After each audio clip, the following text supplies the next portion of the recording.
All right, now this is a problem in coupled oscillators. We have a mass 2m, which is coupled through two springs with two masses that are each m. There is no damping in the system, and there's an idealized situation, so the springs are ideal. There are two questions here. The first one, what are the normal mode frequencies?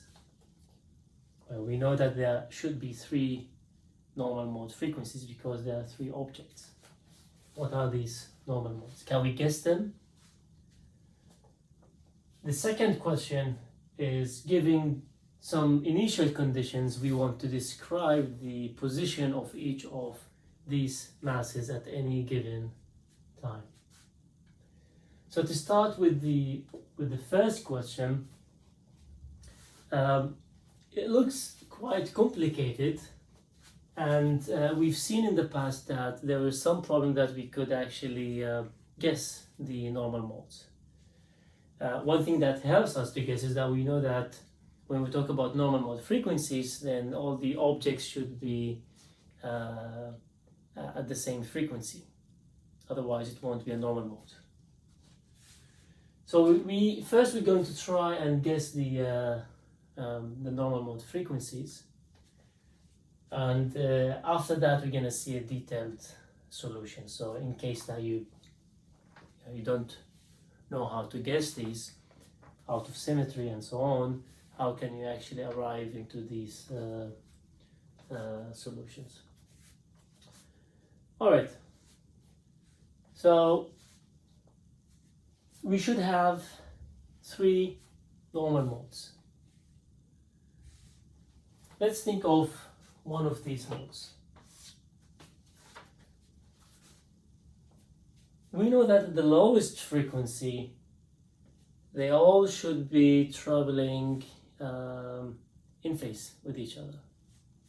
Can you think of a situation where all these are traveling in phase with each other? The only way that I think about it is that all of them are just translating to one direction with some constant velocity. Okay, so in this case, if I put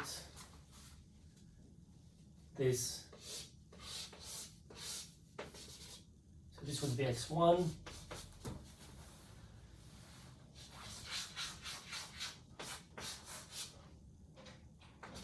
this would be x2,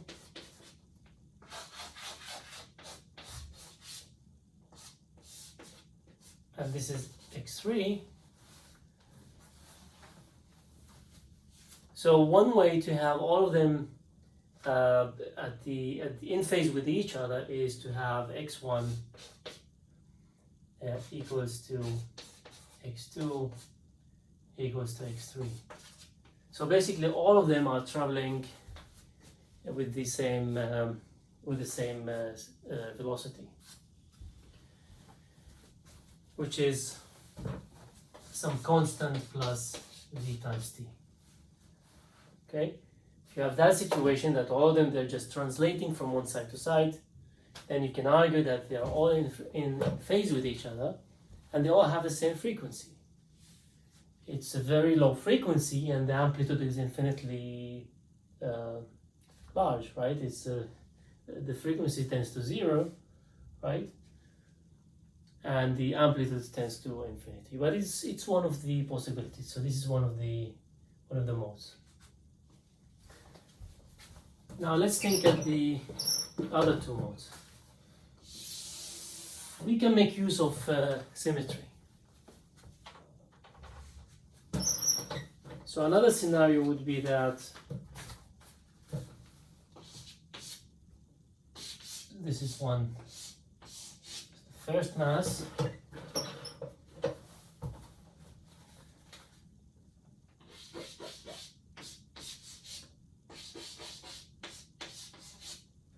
and I can think of these two being in exact opposite direction. So whenever this is some distance to the right, this is exactly the same distance to the left, right? So in terms of the forces on this one, would always be 0. So this one would be standing still, and these two would go out of phase from each other. So this is another mode that I can think about. In this case, the solution would be as if we had a wall there, right? So you can think of it as in this way for each one of them. If this is K and this is M, then the omega here, omega squared, would simply be K over M. This is another solution. Let's write this here. Omega equals 0. And this is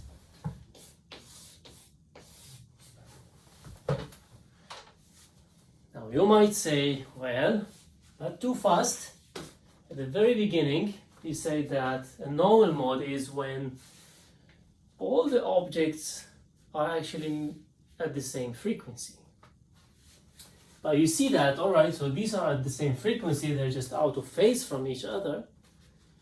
But this one is just standing still. And I say, well, I can always claim that this is also moving at the same frequency, it's just the amplitude is 0. So it's moving with the same frequency, but with 0 amplitude. So this is the argument here.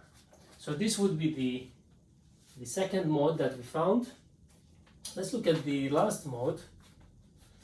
The last mode, again out of symmetry that you can think about, is that maybe the two are moving in phase with each other, and that one, which is equal to the two masses, is moving out of phase. So basically they're moving like this. We have two here and one here, and they move like that. So we have this scenario now.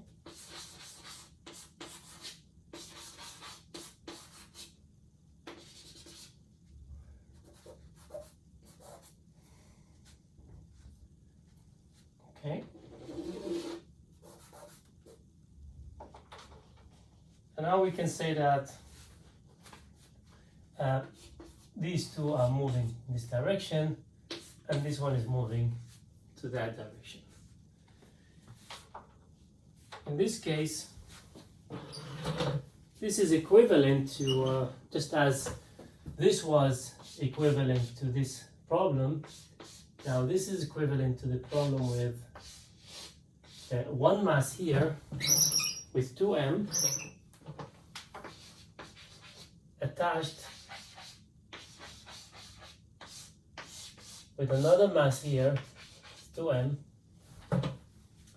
So the force in this case, the spring force, would be minus 2k, because we have two springs, right? The force which is acting on that object, but also the extension in the spring, whatever extension we have to the right, we have also to the left. So it's double the extension. So it's times 2x as well, or delta x. Okay, so we have a minus 4k delta x, which means that the omega squared, in this case, it would be 4k over 2m. Okay, so it's 2k over m. There we had k over m, and in this case, we have 2k over m for omega squared. Just to make things more consistent, let's put this as omega squared equals 0, same thing. So these are the three solutions that we have. Now, we were lucky this time because we were able to use some logic and some the symmetry in the system to find out these possible natural modes. It might not necessarily be the case when you are solving for a coupled oscillator. Okay. Now, for the first case, we were able then to describe x1, x2, and x3 and simply by x1 equals x2 equals x3, which is c plus vt. It's just translating. So this is the equation of motion. Let's type the equations of motions for the other modes. So for the second case,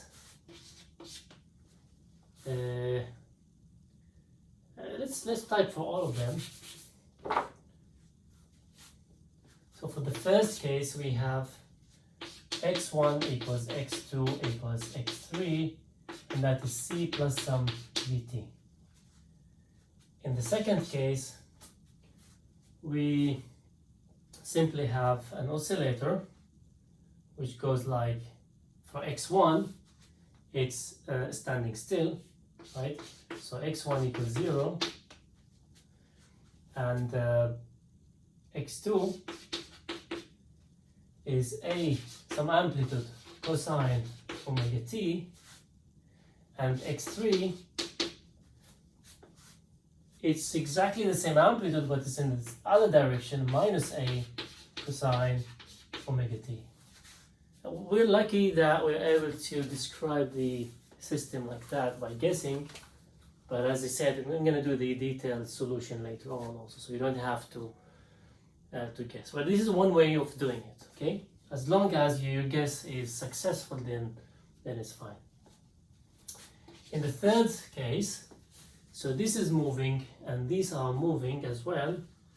So in the third case, we have x1, which is some v, which is cosine omega t. But we need to correct something here. This would be some omega, let's call it omega 2, okay? Because this is the second mode, t plus some phase. So this is also omega 2 plus some phase. This would be another frequency, so it's omega 3 plus some phase.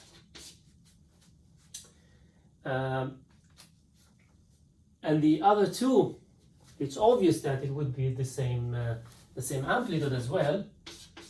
So x2 and x3 would be the same amplitude, but it's the opposite direction. So it's a cosine omega 3t plus phi 3, cosine omega 3t plus phi 3. So we are able to describe each one of these objects. Now we can let's erase some of the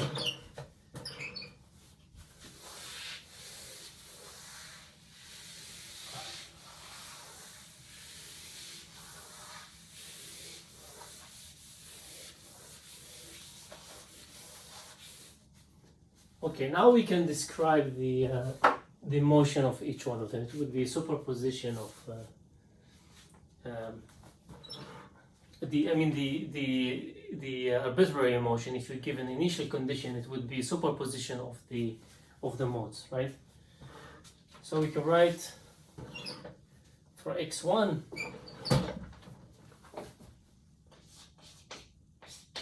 of t would be in the first case c plus vt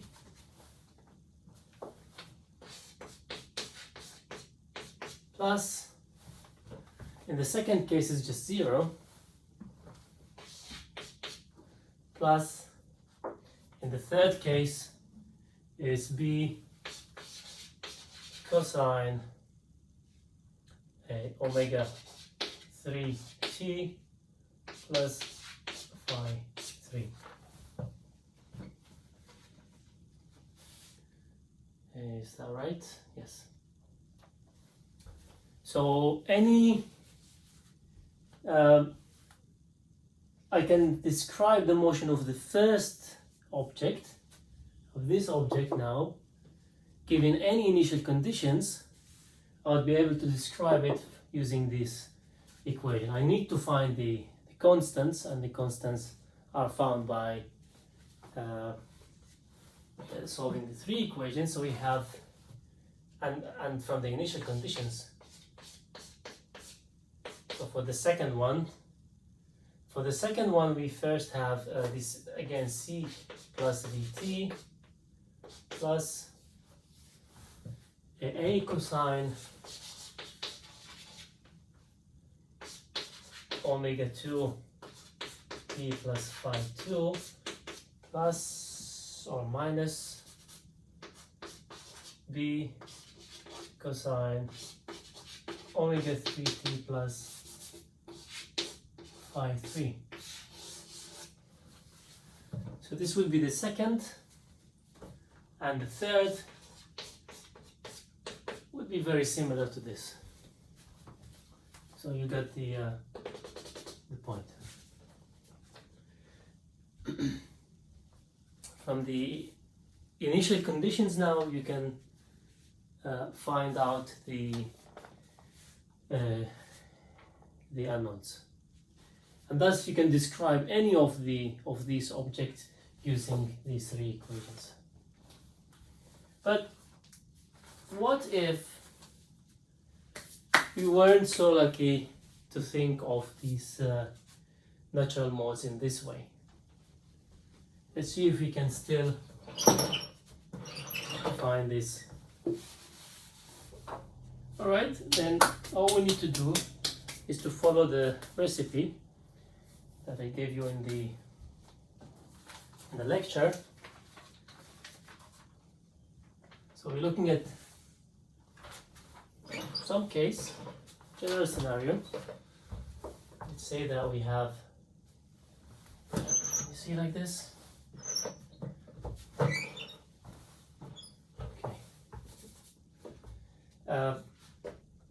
This is the middle. Say this is 2m,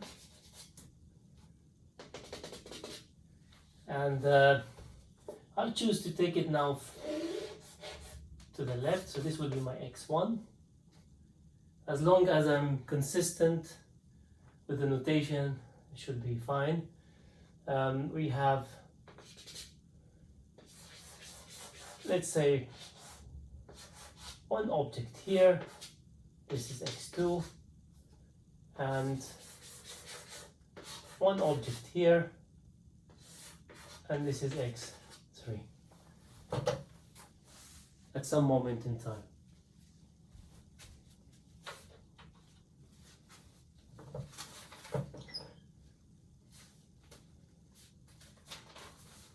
And we write the Newton's second law. So for this object, we have 2m,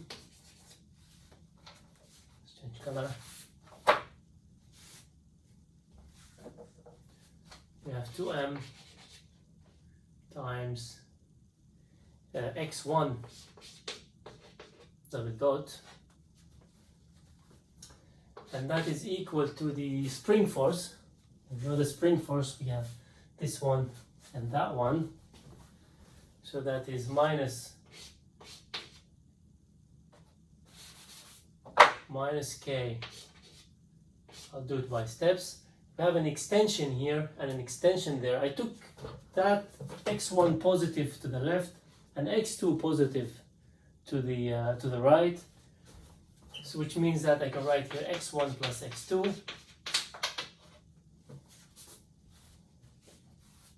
That will give me the first force, and in a similar way I have a minus k x1 plus x3. So these would give me the extensions in that object. All right. Now let's write for the second object. It's mx2 double dot.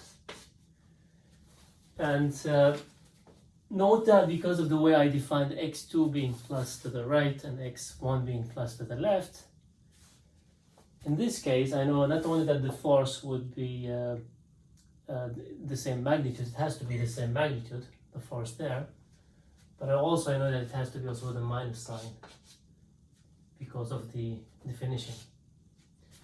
So it would be a negative for that definition, and it's pulling for this one, so it's also negative for the other one.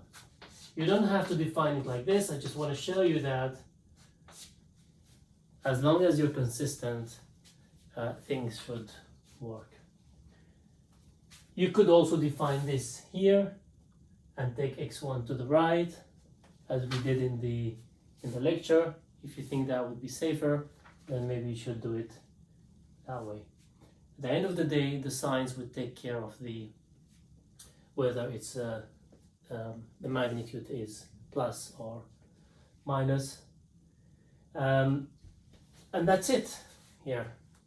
And for the third one, I can write something similar, right? mx3 double dot. I have a minus k x1 plus x3. So these are the three differential equations that I want to solve.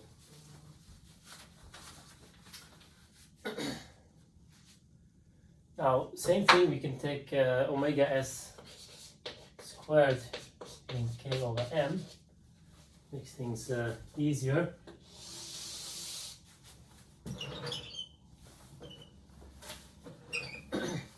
Okay, let's make some order first here. What do we have? We bring these to that side, we divide by 2m here. This gives us x1 double dot from this one. Now we have x1 here, there's another x1 here. That's going to be with a plus sign. We have 2m there. So we end up with k over m, and that is the omega s squared times x1.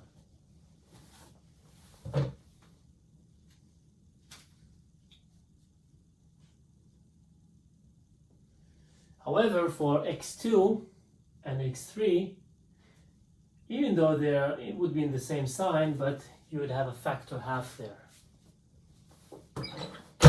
So we're going to have a plus omega s over 2, omega s squared over 2 times x2, plus omega s squared over 2 times x3 equals 0. This is the first equation. The second one is x2 double dot plus omega s squared x2, and we only have x1 plus omega s squared x1 equals 0.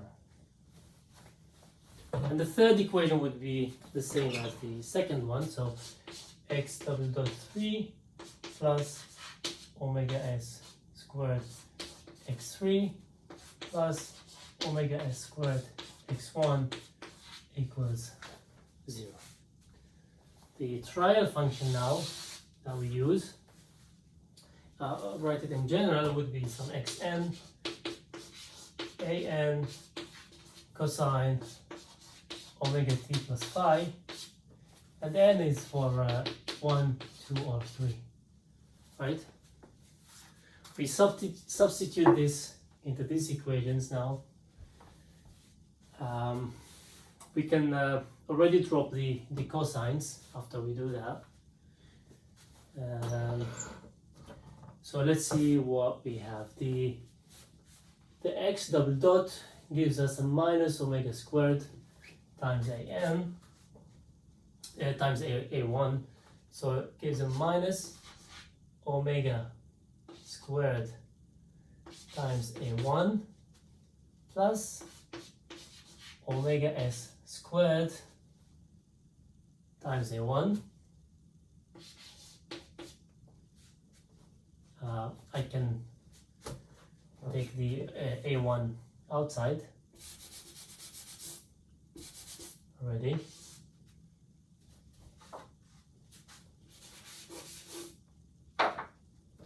So plus omega s squared A1 plus we have omega s squared over 2 times A2 plus omega s squared over 2 times A3 equals 0. This is the first equation. These are symmetric, it looks fine. I have the factor half here, I'm satisfied. Now let's look at the next one here. We'll have a minus. So the same story, we'll have a minus omega squared plus omega s squared with A2. Let me just redo it, because I want to type this first. So you have omega s squared A1 plus minus omega squared, which comes from this, plus omega s squared times A2. And there is no A3, so it's plus 0 for A3. Now you don't have to type it here, but it helps later on when you use it in the next stage. Now I would expect something symmetric to this with the third equation, but I'm going to do it anyhow, and that gives me a way of checking if something is right or wrong.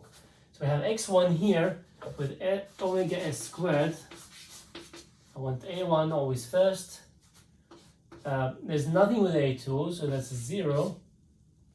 I don't know what is this, but it's just a 0.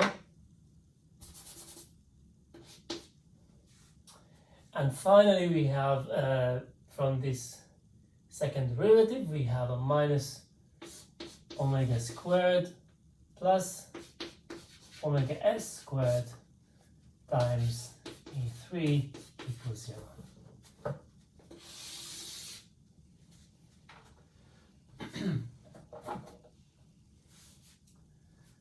Okay. Just to distinguish this is the trial function, and these are the 3 equations that we want to that we're solving. All right. So far so good. To find the omega, you know that you need to take the determinant of this system of equation. So let's do that already. Let's do it here. I'm gonna write omega n. I want to write that. You get this from the determinant, okay? What do we have? We have minus omega squared. This is for A1. Now we have omega s squared over 2, omega s squared over 2. When you do it this way, you don't really need to actually go to this step. You can already do it here, but let's do this extra step. Now we have omega s squared.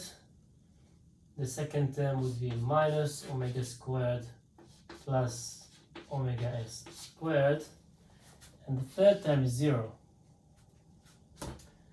We have again omega s squared. Now the second term is 0, and the last term is minus omega squared plus omega s squared.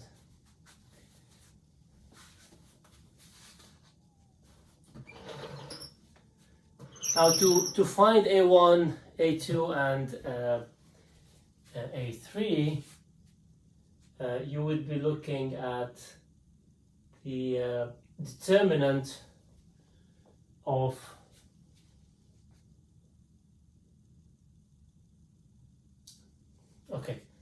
in the case of a forced oscillation, okay, if we had a driving force, then you would do something similar to this, but you would have some extra terms to the right here, right?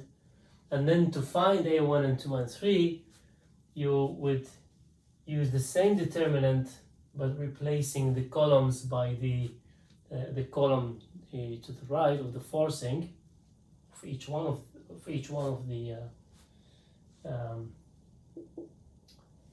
unknowns, and you divide by this determinant, and that should give you the A1, A2, and 3.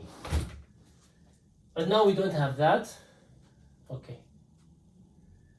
So what is next? We look at the determinant here. So it's this times this times this. I see that is something to the power 3, and I'm already happy to see that, because that gives me a feeling that I'm gonna get 3 solutions for omega, as we should expect. We have 3 objects, we should get 3 solutions. Now let's see if we get the solutions that we expected, that I already erased from the wall.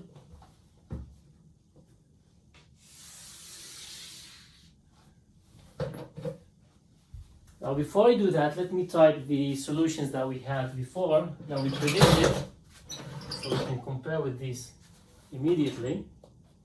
I'll do it here.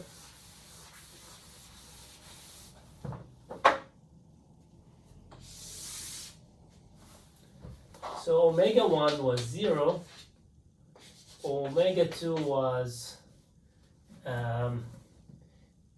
omega square 2 was k over m, and omega 3 squared was 2k over m, something like that. This is what we should expect now. Now let's solve this. So what we have here is a minus omega squared plus omega s squared. This would be to the power 3.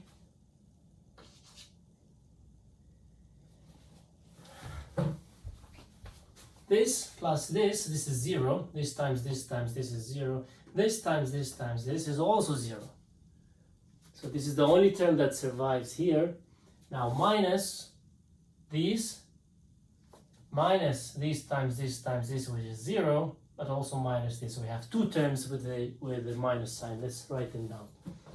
So I have a minus this times this times this, which is minus omega squared plus omega s squared times omega s to the power 4 divided by 2.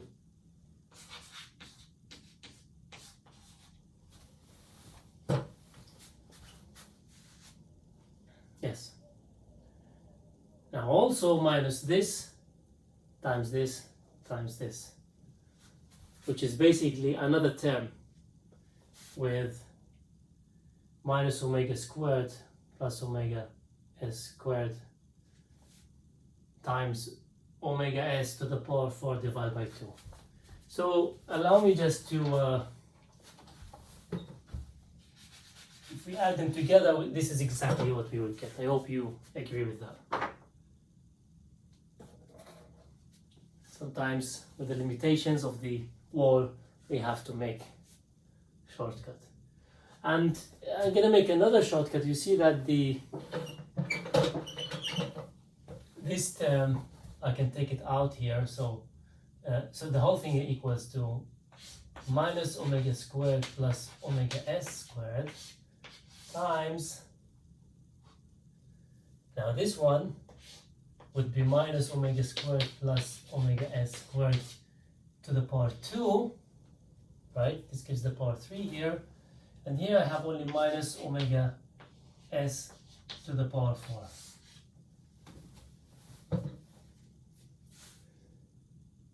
All right. So there's one solution that I can see immediately, and this is when this is equal to 0, right? This is 0. So when this term equals to 0, what we get is that omega squared is omega s squared. And this is simply k over m. This is the second mode that we got here. Okay, so this is right. Now let's look at the second term here. When this is equal to 0, and do it here. So we have minus omega squared plus omega s squared equal to all squared equal to omega s to the power 4.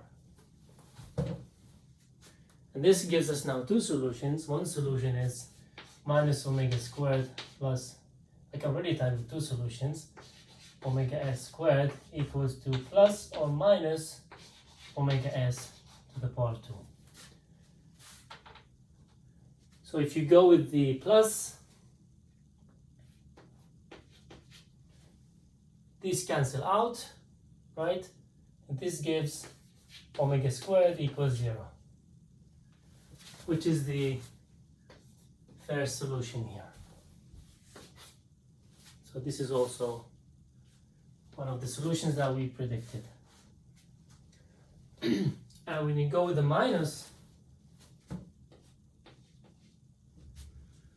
you have 2 omega s. So omega squared would be 2 omega s squared, which is 2 k over m, which is what we have here.